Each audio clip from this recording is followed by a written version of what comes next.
Welcome into A to Z Sports, prime time on a Tuesday night. Hope everybody's week is going well so far and that you're ready to get into a conversation about the Tennessee Titans and potential postseason opponents. We're going to spend tonight's show on that, spend some time also talking about the best job openings in the NFL because one more came available today with the firing of Joe Judge from the New York Giants. Got a gone viral video for you as well relating to a potential partnership between the NFL and a broadcasting partner that will bring one of the best possible names of former athletes into the broadcast booth. We'll do that later on in the show. Before we get started, though, officially, I need you guys to share this show around. If you are with us on Twitter, please do retweet the show. That's in the bottom right-hand corner of your screen. I'll do it myself right now. If you are hanging out with us on Facebook Live, you can share now to public. That, of course, is in the bottom left-hand corner of your screen, and I'll do that on Facebook Live from my account as well. If you are on YouTube or on Twitch, please do as I have done and subscribe to the A to Z Sports channel, where you can get all of our great live stream content 7 days a week. I know it will be worth your while. And now that more of you are here, we can go ahead and begin the primetime show officially. Welcome into A to Z Sports Primetime on a Tuesday night from the DraftKings Sportsbook Studios. I'm your host, Buck Rising, and I'm proud as always to be presented to you by the fine folks at the Ashton Real Estate Group of RE/MAX Advantage. The intel is what you need with the Ashton team. To get the intel advantage, visit GaryAshton.com, the official real estate agent of the Titans, Preds, and A to Z Sports Primetime. Brymak Mechanical, BRYMAK, Brymak.com. Satisfaction guaranteed on all of your HVAC needs. That's what they promise to you. Of course, Two Rivers Ford, the best car dealership in the state of Tennessee. I was actually out at Two Rivers Ford today, and I am going to looks like I'm going to be a little closer to getting my new vehicle here in just about a month or so, which I'm very excited about. And I'll tell you more about that process and how you can do the same later on. TwoRiversFord.com. DraftKings Sportsbook promo code A2Z Sports is how you get in on all the action in the DraftKings Sportsbook app, like the NBA, college basketball, the NHL, which of course the Preds playing tonight as well, one of the NHL's hottest team. Promo code A to Z Sports is how you can get hot in the DraftKings Sportsbook app. So, with all of the different things that are going to happen this weekend, and of course with no Titans game to watch, we're all going to be watching what's happening in the AFC playoff bracket. Now, I'm sure everybody's going to watch all of the NFL playoff games because there's going to be a lot of good ones, and this is the most important time of the football calendar. But there's a lot to kind of go through and look at in terms of the 4 teams potentially that will travel to Nashville in the second round after this wild card weekend. With all of that said, each of those teams has definitive strengths, but also weaknesses. And so we'll go through those at great length together. But I want to start with your opinion, your Two Rivers Ford take, as a matter of fact. Which potential Titans divisional round opponent poses the greatest threat?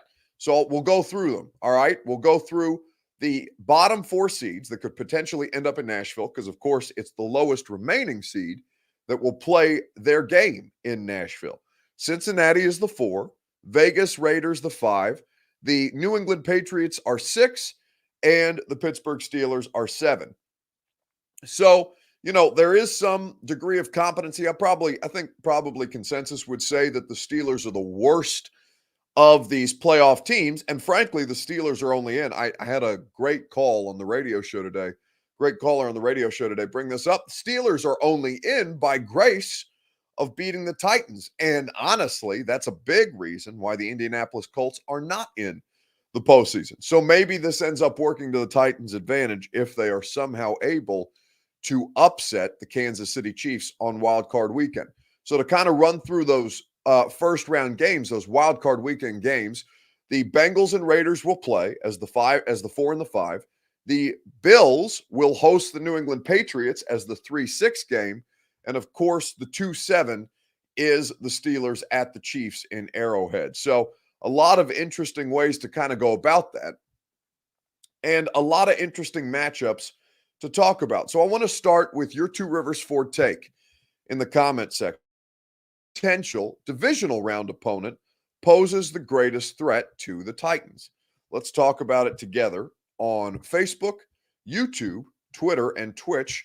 We'll go through this at length momentarily, right after I tell you about our friends at Two Rivers Ford. Two Rivers Ford is the best in the business. And in fact, I was just out at Two Rivers Ford in Mount Juliet right after the radio show today. I went out there because I'm getting a new car. I'm very excited. I test drove a couple of options that they have out available, just as you can when you go visit our friends at Two Rivers Ford. Took the 2022 Ford Edge for a spin and the 2022 Ford Explorer. Now, there are a bunch of different options that are available to you when you go visit them in Mount Juliet. And if, in fact, you don't see the exact vehicle that you want on their lot, you can use the Built For You program to get the exact Ford vehicle that you want, the exact color with the exact customizable features that you require. You can do all of this. They will build the Ford for you and they will deliver it right to your door. It's one of the many reasons why Two Rivers Ford is the best in the business. Two Rivers Ford in Mount Juliet or online at tworiversford.com. They are the best, I promise you, when you go out and visit them with their non-commissioned sales staff. So, with all that said, which of those teams poses the greatest threat? For Mike Estes, it's the Bengals. Sean Lutterlow says the Bills. Well, they won't face the Bills, right? That's not an option for them. If Buffalo beats New England, Buffalo will then play the second lowest remaining seed, right? So that will be, let me pull up the bracket so I can give you specifically the matchups. I'll look up the NFL playoff bracket right now because Buffalo would not be an option. It would either be New England, who would be Buffalo's first round opponent, or any of those teams that I mentioned. Buffalo is too high a seed to play the Titans in the first round. That's not something that would take place. So if Buffalo wins, the Patriots would be eliminated and the Bills would play a different team. Here's the schedule right now. So if Buffalo beats New England, they would play the winner of the Raiders and the Bengals in the first round. Now, if for whatever reason New England is able to beat Buffalo, then New England, as that sixth seed, would probably play Tennessee. Kansas City is a much longer odds, underdog basically to reach that divisional round because they would have to go through the Chiefs, but it would not be the Bills. The Bills would play the winner of the Raiders and the Bengals if they were able to make it through. And the Titans would play either the either the Steelers or the Patriots if the Patriots were able to pull through that as well. So the Bills are not an option for us at this point. So you kind of look through what's available to you and you discuss, all right, so of these four teams, let's go through the strengths and weaknesses. Captain Evil says Oakland, but of course he means Las Vegas. I'll take the Pats, says Juan Delgado. A rematch would be interesting. So kind of let's take a look at these four teams that would potentially be on the docket. At this point, let's go from the bottom to the top. So the Steelers you lost to, right? But there was a ton of turnovers by the Titans in that game, 4 to be specific. Steelers don't do anything. I mean, their kicker is great. Other than that, there's not really a lot about Pittsburgh that scares you. They were able to beat you, in fact, with 168 yards of total offense. Their offense is very, very bad right now. Ben Roethlisberger is a problem, but he's not really even their biggest problem. Their offensive line is no good, and they did have a couple of players on the COVID list against the Ravens this weekend. So Steelers don't really threaten you. In fact, that's probably the biggest screw-up of the Titan season is losing to that particular Steelers team. Patriots, Mac Jones may end up being a fantastic quarterback, but he's not quite there yet. He's in a really good spot. He's probably been, he has been the most consistent and best of the 5 first-round rookie quarterbacks that have come into play throughout the course of this season. They have a good defense. Their defense is playing lights out, and their running game is to be feared. But if you are able, as a healthy Titans team, as opposed to, I had somebody today call it the hospital Titans, who played in New England a couple of weeks ago. If it is a healthy Tennessee Titans team against this Patriots team, who will play the Bills this weekend, so it's no guarantee that they get through. There's a lot that you look at with the Patriots and say, all right, if you get up early on Mac Jones, it's going to be difficult for him to dig his team out of that situation. They'll try and play ball control. They'll try and run the ball with a lot of volume. They were able to have Mac Jones probably had his best passing day of the season against the Tennessee Titans. But again, there were some turnovers all over the place, 4 turnovers in that game as well. There's a theme.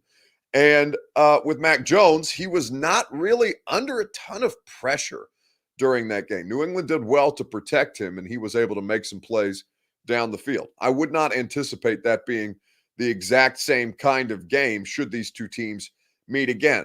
Now, the main threats are Cincinnati and Vegas. Cincinnati, because they can rack up. I mean, Joe Burrow did not start the final game of the regular season for them. They lost to Cleveland in that final game of the regular season, starting, I think it was Brandon Allen at quarterback. But Joe Burrow, in his last 2 starts in week 16 and 17, threw for nearly 1,000 yards in those 2 games. He was incredible. Jamar Chase, Joe Mixon will be healthy and will be back at some point during the playoffs. We'll see if he's available this week for Cincinnati. Vegas has a really, really strong pass rush. In fact, they may have the best pass rusher in football this year in Max Crosby, somebody who has not nearly been discussed enough. So there's a lot of different ways that you can look at this. Raiders, Derek Carr and Max Crosby with that pass rush.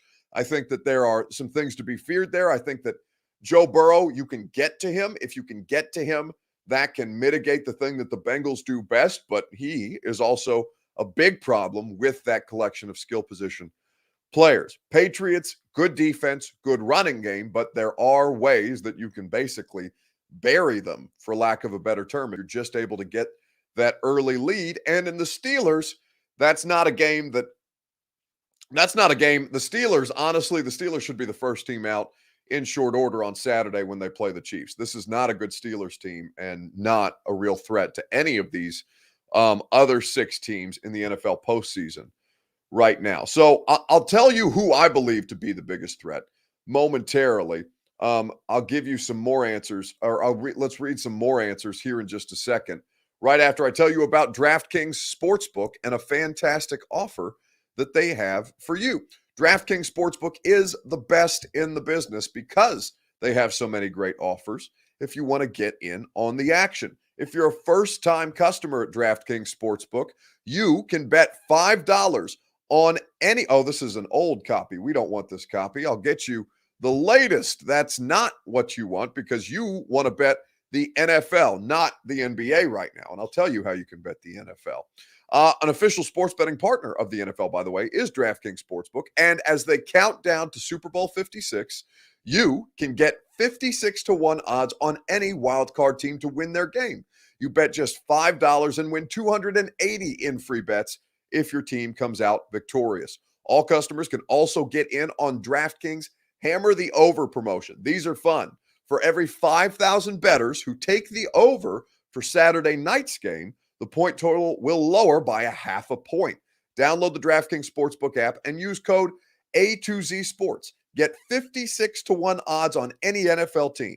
Bet just $5 and win 280 in free bets if your team wins. That's code A2Z Sports this wild card weekend at DraftKings Sportsbook. Must be 21 or older and present in Tennessee to bet.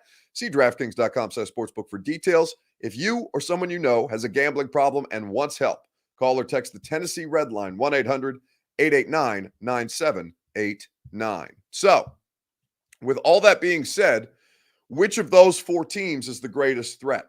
Karen O'Keefe says we can beat the Steelers, talking about the Titans. We can beat the Steelers if the Titans are healthy. Big Ben is really going to be motivated this week, says Brandon Williams. Yeah, but I mean, motivation is is all well and good, and it's a great storyline, right, Brandon? But I mean, he's just physically so diminished right now, and his offensive line can't protect him. That's the biggest thing with Ben Roethlisberger at this point. He doesn't have the offensive line that can legitimately protect him, and that's causing problems for the Steelers all over the place. It goes much deeper than just Ben. Their defense hasn't been healthy.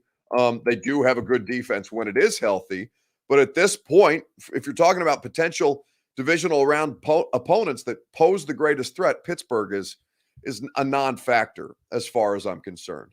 That Steelers loss ends up knocking out the Colts as MB. Yeah, we talked about that. That's a big one. So you really, even though that doesn't feel great to lose that game the way that you did against Pittsburgh, it ends up working to your benefit because the thing that you'd rather do is keep the Colts out of the playoffs.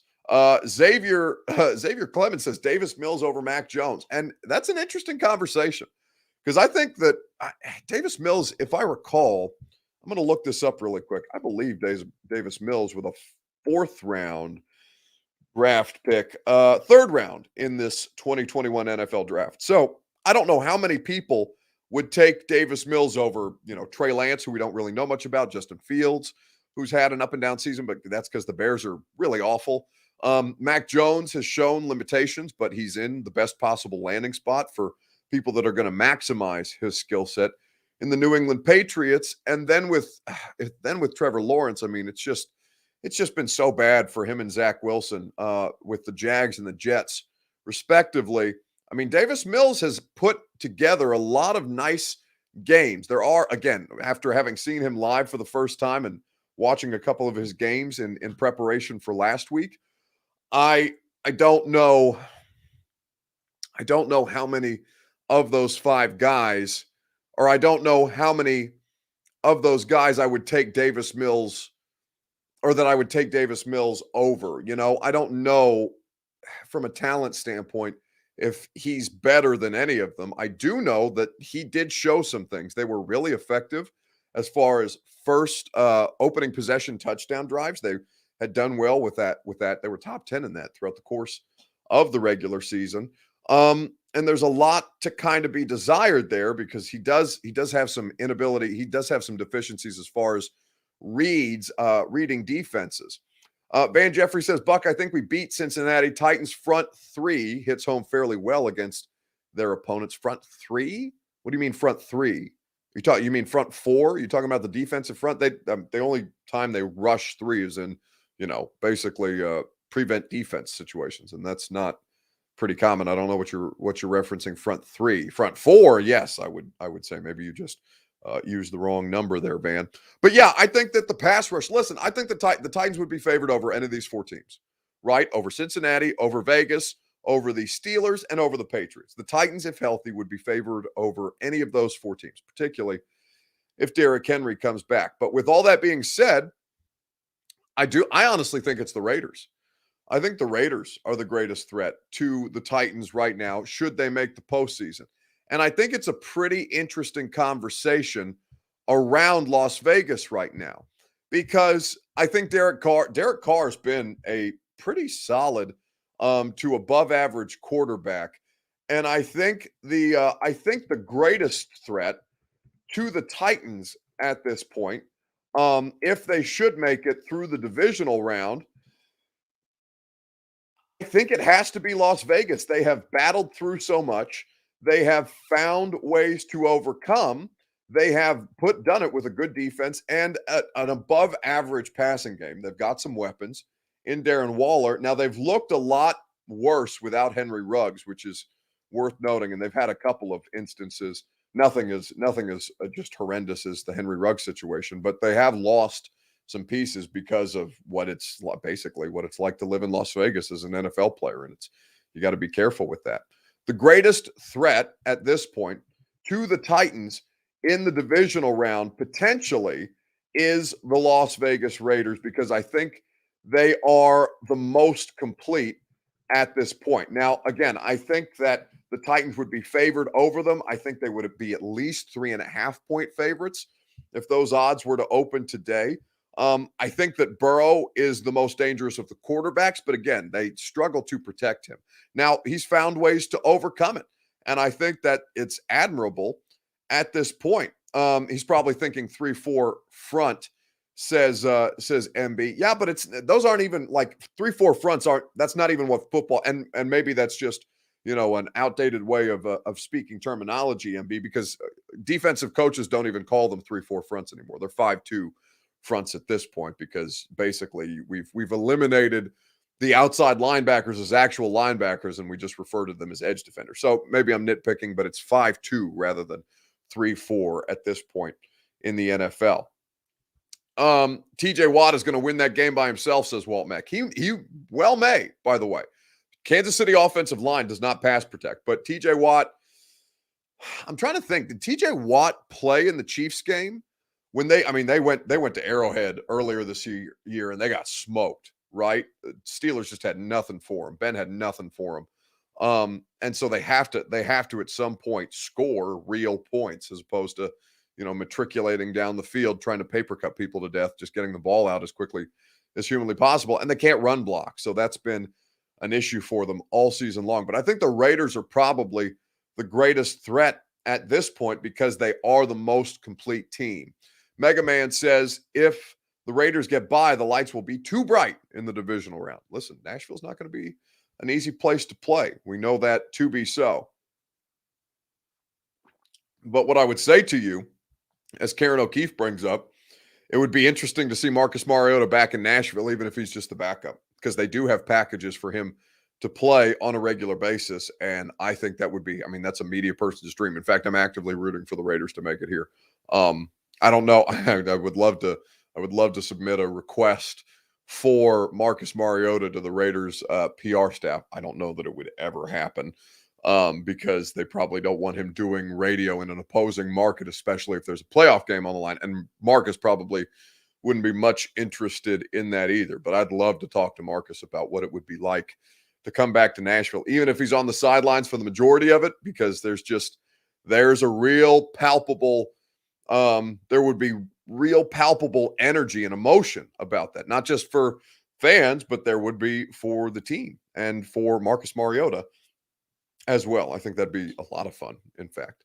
So let's move on and let's talk about this hiring cycle because another NFL job opening came up today.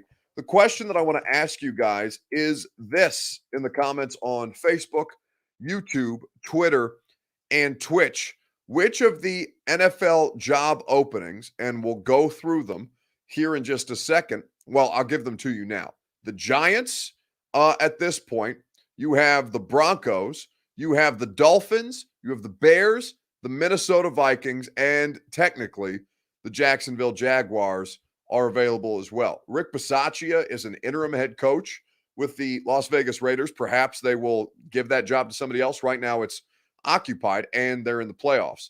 Nate John says Will Compton will get 5 sacks against his old team. Well, one, Will Compton is not a edge rusher. Will Compton is not a pass rusher. And also Will got cut by the Raiders before their most recent game against the Chargers. He got re-signed the same week. And then I talked to him today on the phone. He got cut again today by the Raiders. So he actually is supposed to get back to Nashville here in about an hour and a half from now. So unless he gets re-signed by the Raiders, he's not playing in the playoffs or re-signed by another playoff team, potentially the Titans, because he's coming back to Nashville tonight.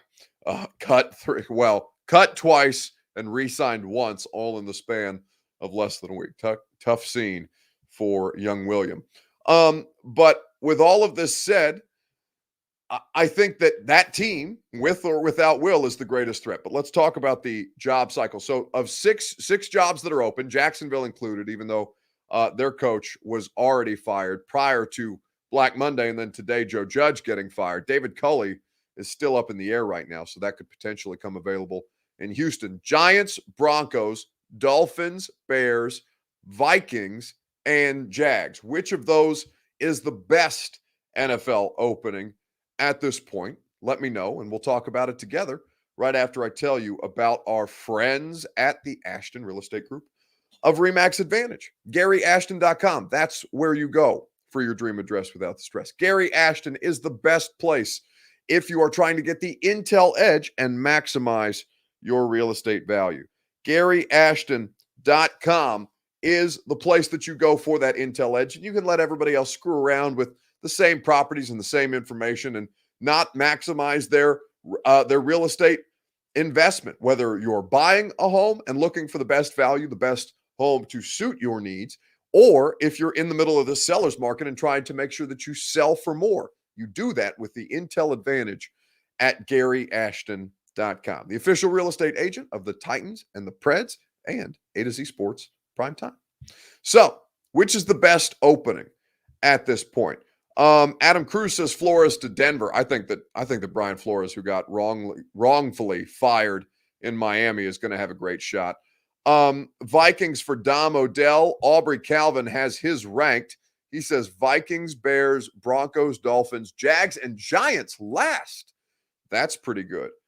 Joe Gaines says Patriots best job. Belichick quit. Well, that's not true. I don't know where you're getting your information from there, Joe.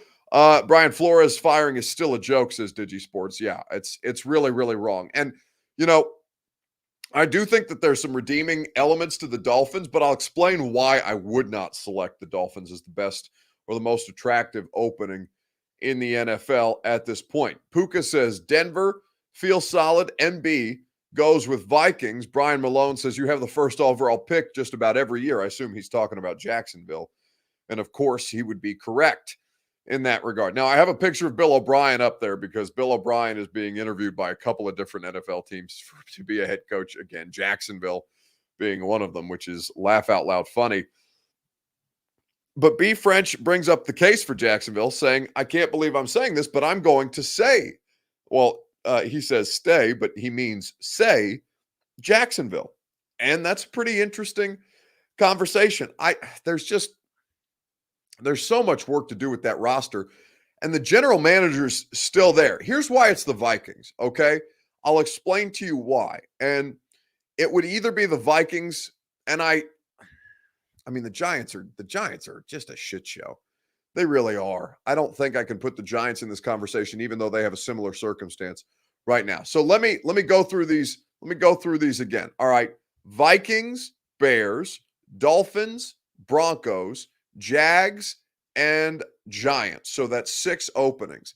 Now, what do the Jags, Broncos, Dolphins, and what do the Jags, Broncos, and Dolphins, 3 of those 6 have in common? Well, what 3 of those 6 teams have in common is their coach was fired, but their general manager was not. The general managers that were fired are in Minnesota, Chicago, and at this point, Minnesota, Chicago, and Jacksonville did not fire their general manager. New York's general manager retired. Dave Gettleman retired, so he did not get fired, but he did retire. Here's why Minnesota makes the most sense. 1, because the Giants are a mess, even though you don't have the general manager still in power, and this is the problem with GMs, right? Chris Grier should not have a job. Chris Grier, who's the Dolphins GM, should have been the one fired. Chris Grier traded Ryan Tannehill away for, I can't remember who said this. I wish I could give them proper credit. But Chris Grier traded Ryan Tannehill away for basically a box of sweaty armbands to the Tennessee Titans for a 4th-round pick, right? Nothing. Pennies at that point for a franchise quarterback. Chris Grier drafted Tua over Herbert, mistake number 1,000, put together a roster on offense that just simply cannot compete. Their offensive line is terrible. Their quarterback is not good. Their skill position players have underwhelmed, even though I like Jalen Waddle a lot as a player, but yet that guy still has a job. As long as that guy's still in power and he just won a power struggle with the coach, the next coach that's coming in is inherently going to be at the mercy of Chris Grier, it seems like, because that power struggle was just won. Gettleman did retire, so there is a GM and coach opening in New York. Maybe if you get the right people in place, that can turn around, but something about that roster is not good. Their defense from 2020 seems like a flash in the pan. Daniel Jones is still going to be the quarterback, which is wild to me. Are you sure that was Grier that traded Tannehill, says MB? Yeah, I'm almost certain. Let me look at how long Chris Grier has been the general manager of the Miami Dolphins. Just to double check. because depending on his tenure, now it's funny. It says that he's an American soccer general manager, which of course he is the general manager for the Miami Dolphins. He has been in that position since 2016. So yeah, he's been the Miami Dolphins for a minute. Miami Dolphins GM for a minute. Ryan Tannehill was traded here before the 2019 season. So that was Chris Greer that traded him away, assuming that the timelines line up, and they do. And by the way, they paid most of Ryan Tannehill's salary. A good point by Brandon. They paid the vast majority of Ryan Tannehill's salary. I think Ryan Tannehill was playing for you in 2019 for like $7 million. Honestly, it might not even been as much as $7 million. There was the way that deal was done was crazy to me. So Minnesota is the best answer. One, because their organization is functional. Two, because the general manager and the head coach got cleared out. So at least you're not coming in under somebody who's just fired his predecessor in a power struggle. Firing Brian Flores was idiotic. You don't want to go work for that person because he's clearly entrenched in his belief that his inferior roster is not being maximized, even though that head coach just won 7 straight games after doing something that nobody has done in the history of the NFL, losing 7 straight and then winning 7 straight. That's a really, really difficult thing to do, and Brian Flores did it. Now, with the other opening, Trent Baalke is still in Jacksonville. That is not a situation that you would want to walk into. Chicago, I don't know what to make of Chicago because Justin Fields I like a lot. I think with the right staff around him and with some help, somebody who drafts well, the Bears have not drafted well other than Justin Fields in the last couple of years. I think that Minnesota is probably the best roster of any of these right now. Chicago is interesting because Ryan Pace and Matt Nagy both got fired. I think that there's a lot about that situation that may be attractive, but again, the Bears, they're just a loser franchise recently. I know Matt Nagy made the playoffs a couple of times. I know he was coach of the year at one point, but there's like a lot of problems with that football team right now and not a lot of answers in the future. Digi Sports brings up Flores had back-to-back winning seasons in Miami, and his first season was the tank for 2 a year, right? And he still found ways to make that team competitive at the end. Also, with the Dolphins, he had like a 4-2 record against Bill Belichick, which if you're the Dolphins head coach, that's great. Come on. So the best opening would be Minnesota at this point from my perspective. Let's wrap things up with a gone viral video, and we'll put a bow on tonight's primetime show this way. The question that I want to ask you guys in the comments on Facebook, YouTube, Twitter, and Twitch, which former NFL player would you most want to see in a broadcast booth? Now, it doesn't have to be television, right? Because Amazon, we're going to talk about a story that Andrew Marchand of the New York, I think it's the New York Post, reported earlier about Amazon getting in on the bidding with an NFL broadcast booth. Which former NFL player would you most want to see in a broadcast booth? That's the question that I'm asking you here on A to Z Sports Primetime. We'll talk about it together right after I remind you about our friends at Brymac Mechanical. BRYMAK, Brymac.com. Satisfaction guaranteed on all of your HVAC needs. Brymac is the best in the business. They've got you covered. Satisfaction guaranteed. Commercially, residentially, for your HVAC problems. If you have any, and if you want to make sure that you don't have any, preventative maintenance is what Brymac Mechanical can offer you. 3 locations in Tennessee and in Kentucky. BRYMAK, Brymac.com. So, which former NFL player would you like to see in the broadcast booth? Peyton Scott Bushart, however I pronounce it, Peyton, says Andrew Luck, who was on the sidelines last night for the national championship game. My Twitter blew up because I do, unfortunately. Actually, I look more like Andrew Luck than Andrew Luck looks like Andrew Luck right now. He lost a ton of weight. Good for him. He looks happy. He looks incredibly healthy. Good for Andrew Luck for doing what he is. And basically, he's a full-time dad now, which seems to be very, very happy to him or make him very, very happy. Gene Gray says he would listen to Mooch. So he's talking about Steve Mariucci and Rich Eisen call games all day. That's an interesting combination, but we've seen them do that before. I need something new. I need something fresh. I don't need Rich Eisen and Steve Mariucci. We've seen that experience. Digi Sports says the Manning Bros, and the beauty about what Peyton Manning and Eli have done is they've basically bent ESPN over and said, yeah, you continue to try and hire, at least Peyton, continue to try and hire Peyton, but he doesn't want to travel. He wants to do this on his own schedule. They've created this entire thing around the Mannings because the Mannings have the clout to pull something like that off. They don't have to do every game if they don't want to. They don't have to travel. They can do it from the comfort of their living rooms or their basements at their homes with the setup that ESPN has provided to them. So there's no need for them to do all 16 games. It's just as financially feasible. It's going to do great ratings. People are going to watch it. They're going to get great guests. They are not in a position. They just don't want to do it. And more props to them. Honestly, they've got the power to pull things off. Keith Harris says Bo Jackson. I'm unfamiliar with Bo Jackson as far as broadcasting ability is concerned. DeRickler says Arian Foster, which would be super interesting, but I don't think you could put it on anywhere conventional. Jared Allen or Jay Cutler, says Jesse Bailey. Those would both be pretty funny. Drew Hennessy Acosta says Terrell Owens. Anthony, forgive me, is it Chahan or Chan? Forgive me, Anthony. I don't want to butcher your last name.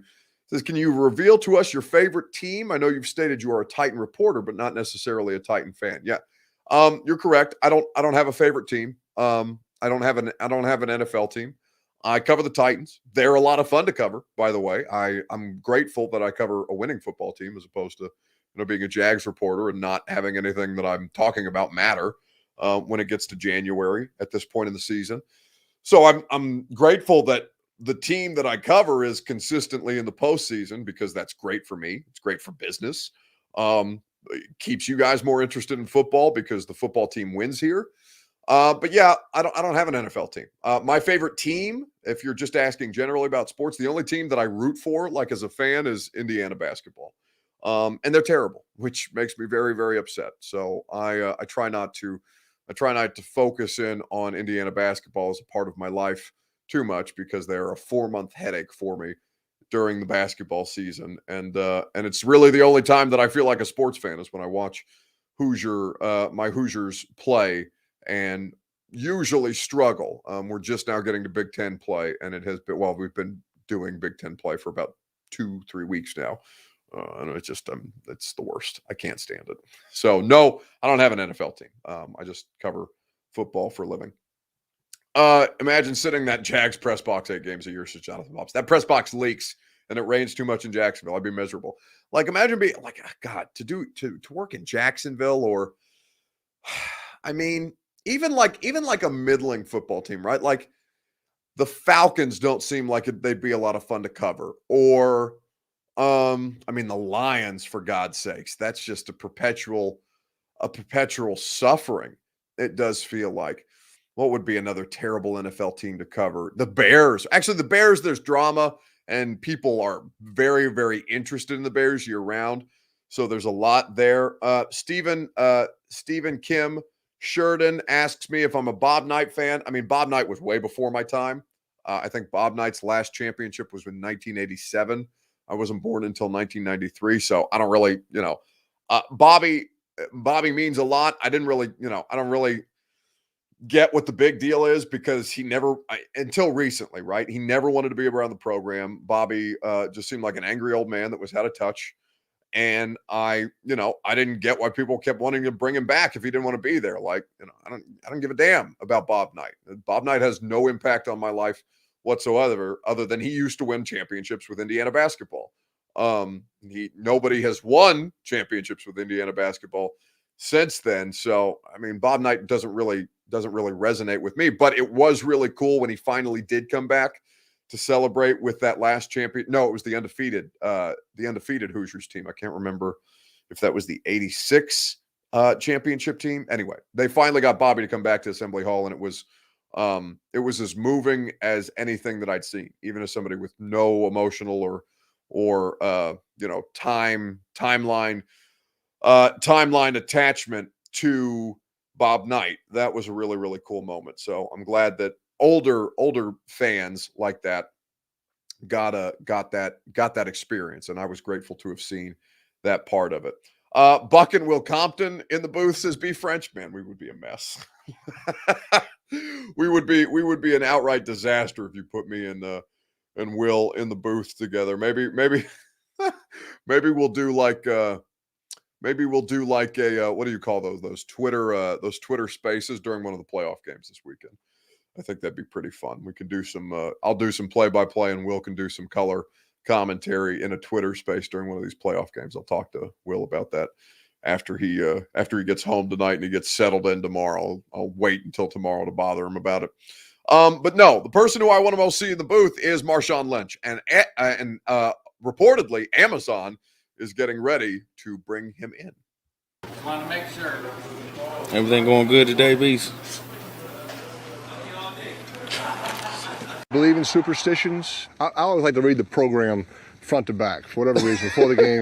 By the end of the season, where I counted for the Colts went to college. What were yours? Right. What was your? My superstition was that I needed to have maybe a shot and a half before every game. Of? Hennessy. What you mean? I was thinking. Yeah. Gatorade. Toradol. I don't know what I was thinking. Hell no. And there's a bar right there in the locker room in Seattle. Schneider and Pete Carroll. My backpack. I'm smart. And the kick.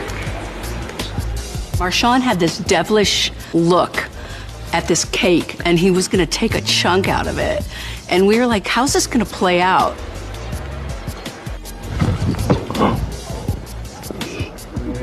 He's licking his lips, and he's like, that cake is mine, and he went beast mode on that cake, and it was hilarious. You look around like you're watching all this crazy business and eat the cake. Still got it, baby.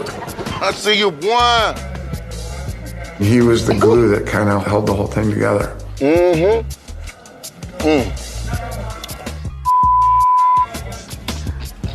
I can't say no. Here's the thing. You get 36 packs. This is a heck of a lot of Skittles, man. It is. You get a whole case. You get the whole brick. And you're also going to get all the flavors. How does your back feel, Marshawn? Yeah. I love everything about Marshawn Lynch. Amazon is reportedly considering making Marshawn Lynch their top NFL analyst, and I swear to you, I would watch everything that Marshawn Lynch does around the NFL until the end of time, and a lot of people would be too. I think that Marshawn Lynch has a unique kind of draw, and I think that any of you who said beast mode, I'm right there with you. I would love to see Marshawn Lynch in some kind of broadcast capacity. Donovan Romaine says Buck must be a Pat McAfee hater. I'm not. I really love Pat. I think Pat does a fantastic job. Now, here's what I'll say. Like, he has an incredibly popular, I don't know if it's technically a radio show. I don't know if it's simulcast on Sirius XM or where it is, because he can use language that I can't on FCC radio. And he gets fantastic guests. He's done really, really well. He's not tied to any of the networks. He got a ton of money from FanDuel to support what it is that they're doing internally. And he's done it all by, he's made it without Barstool. He was with Barstool for a minute, made it without Barstool. He went to ESPN. He did some college football games, made it without ESPN. He's been able to rise above ESPN when he didn't get the Monday Night Booth gig. Pat McAfee is one of the he works with WWE. Pat is such a singular talent. And in fact, he used to do stand-up when he was still punting with the Colts. He came to my hometown. He did a stand-up routine in Evansville, Indiana, and he went around the whole state. It was really, really funny stuff. So I'm not a Pat hater at all. What I'll say is that a lot of people love his show, and I don't think it's necessarily for me, even as I respect what he's been able to build. And that's not an indictment of Pat. It's not because I don't like Pat. It's not because I don't like the people that Pat has on his show or any of his co-hosts, all of his buddies that he's brought along with him, because that's really cool. It's just, I've tried to listen to it a couple of times, and it just something about it doesn't really click for me. But I'm clearly the outlier because Pat's got a tremendous following and he's done really, really well for himself. I cannot say enough good things about Pat McAfee. All right, it's going to do it for tonight's show. We appreciate you guys hanging out with us. We'll be back tomorrow. on A to Z Sports Primetime. Titans will have one practice this week. They will have it tomorrow, and we'll tell you what went down at practice tomorrow, and we'll see if there's any transactions made over the bye week regarding Derrick Henry. We'll continue to cover these things, and we'll keep you informed about everything that's happening, and if anything changes, we can do that on A to Z Sports Primetime. Radio show tomorrow, going to be a lot of fun. Make sure you're hanging out with us from 10 to 1 on 104.5 The Zone, and I will see you guys either on the radio, talk to you on the radio, or see you tomorrow on A to Z Sports.